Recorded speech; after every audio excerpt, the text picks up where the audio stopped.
Ja, goddag. Jeg skal fortælle lidt om kurvelængden sætning 3. Sætningen her kan håndtere grafer med differentiable funktioner, hvor differentialkoefficienten er kontinueret.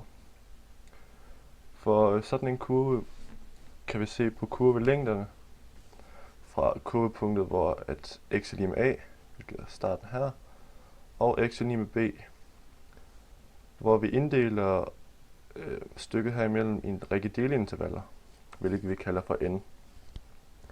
Vi kan så approximere kurvene med sekantstykkerne, der forbinder de tilhørende grafpunkter, og kurvelængder med summen af længden for sekanterne, hvilket er længderne her og punkterne. Vi kan lave en sammenhæng. Og hvis antallet af delintervaller n, som jeg ser hernede, er meget stor, kan vi approximere de meget små sekanter med udtrykket, som vi ser heroppe, hvilket er hele sætningen 3 meget kort beskrevet. Så nok kommer I mere dybt, hvordan man kommer frem til det.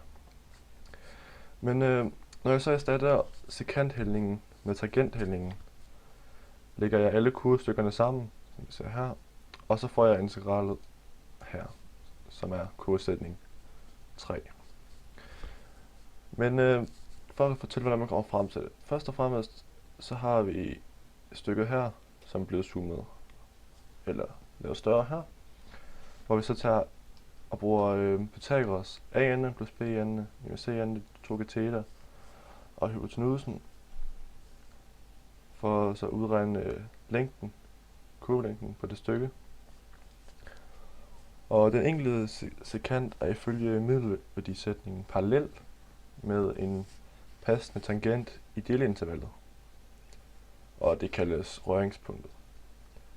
Der afhænger af delintervallet for, jeg ved ikke, hvad man siger det, så jeg kalder det bare 0i, så er sekanten en præcis længde givet ved ligningen her, hvilket er det samme som heroppe, bare med indsat et i, en variabel på n ved i, og selvfølgelig sat ind ved de henholdsvis x og y.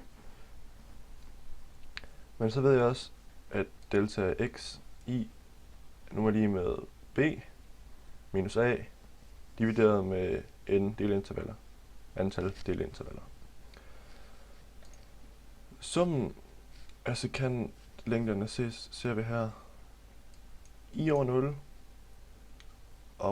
eller i lige med 0 over n, delta i over i, hvor jeg så ved, at delta i er så heroppe, er lige med stykket kvadratroden f differentieret 0i i anden plus x gange en konstant, bare indsætter her, eller ikke konstant, men stykke her hernede.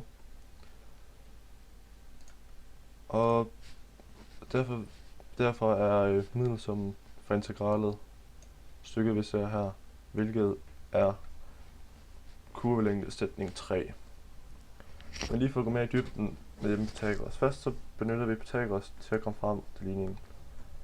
Så omregner vi stykket her, hvilket bare er en omregning af det første stykke.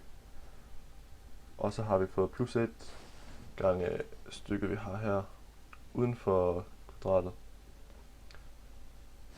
Og så nu kommer det til at hedde stykket, vi har heroppe, hvilket vi kan arbejde videre med for at komme frem til det endelige, vi har hernede i bunden.